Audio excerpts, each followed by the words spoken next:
Hello বন্ধুরা, study motivation YouTube চ্যানেলে তোমাদের সকলকে স্বাগত।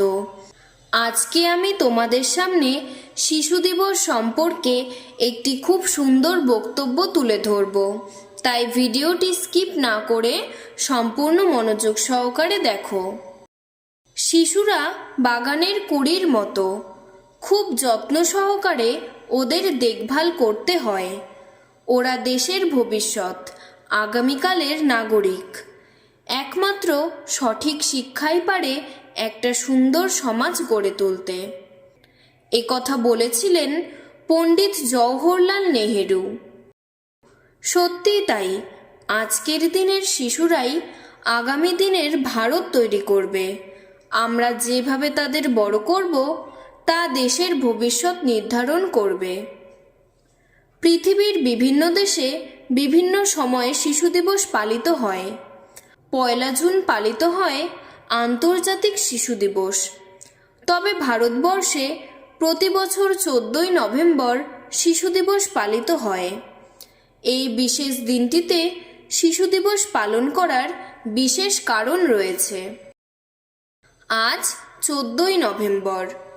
সম্মানিত সভাপতি, বিশেষ অতিথি, শ্রদ্ধেয় শিক্ষক শিক্ষিকা এবং আমার প্রিয় সহপাঠীবৃন্দ, প্রত্যেককে জানাই শিশু দিবসের আন্তরিক শুভেচ্ছা ও অভিনন্দন।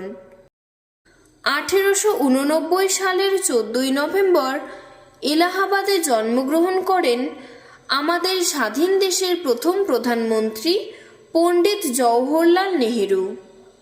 তার জন্মদিনটিকেই প্রতি বছর ভারতবর্ষে শিশু দিবস হিসেবে পালন করা হয়। তিনি ছিলেন ভারতীয় জাতীয় কংগ্রেসের রাজনীতিবিদ এবং ভারতের স্বাধীনতা আন্দোলনের অন্যতম প্রধান নেতা এবং স্বাধীন ভারতের প্রথম প্রধানমন্ত্রী। জওহরলাল নেহেরু শিশুদের অত্যন্ত ভালোবাসতেন। তার মতে শিশু দিবস জাতির ভবিষ্যৎ নেতাদের মধ্যে গুণের বীজ বপনের দিন। সুশিক্ষা, ভালোবাসার মাধ্যমে এই বীজগুলো বেড়ে উঠবে, দেশের ভবিষ্যৎ উজ্জ্বল করবে। তাই তার জন্মদিনটিকেই উৎসর্গ করা হয় দেশের শিশুদের জন্য। শিশুরাও তাকে আদর করে চাচা নেহেরু বলে ডাকত এবং এই দিন শিশুরাও নেহেরুর মতো জামা ও বুকে গোলাপ লাগিয়ে দিনটিকে আনন্দের সহিত পালন করে। দেশের প্রতিটি স্কুলে শিশু দিবসের দিন খেলাধুলা, সঙ্গীত, নৃত্য, প্রবন্ধ, বক্তৃতা, চিত্রাঙ্কন ইত্যাদি নানাবিধ অনুষ্ঠানের আয়োজন করা হয়। এই অনুষ্ঠানের প্রধান উদ্দেশ্য হল শিশুদের চাহিদাকে স্বীকৃতি দেওয়া, তাদের অধিকার রক্ষা করা এবং তাদের শোষণ রোধ করা, যাতে শিশুরা সঠিকভাবে বড় এবং প্রতিষ্ঠিত হতে পারে। কিন্তু বর্তমানে সত্যিটা হলো, আজও দেশে হাজার হাজার শিশু শ্রমের সঙ্গে জড়িত। তারা সঠিকভাবে শিক্ষার অধিকার পাচ্ছে না।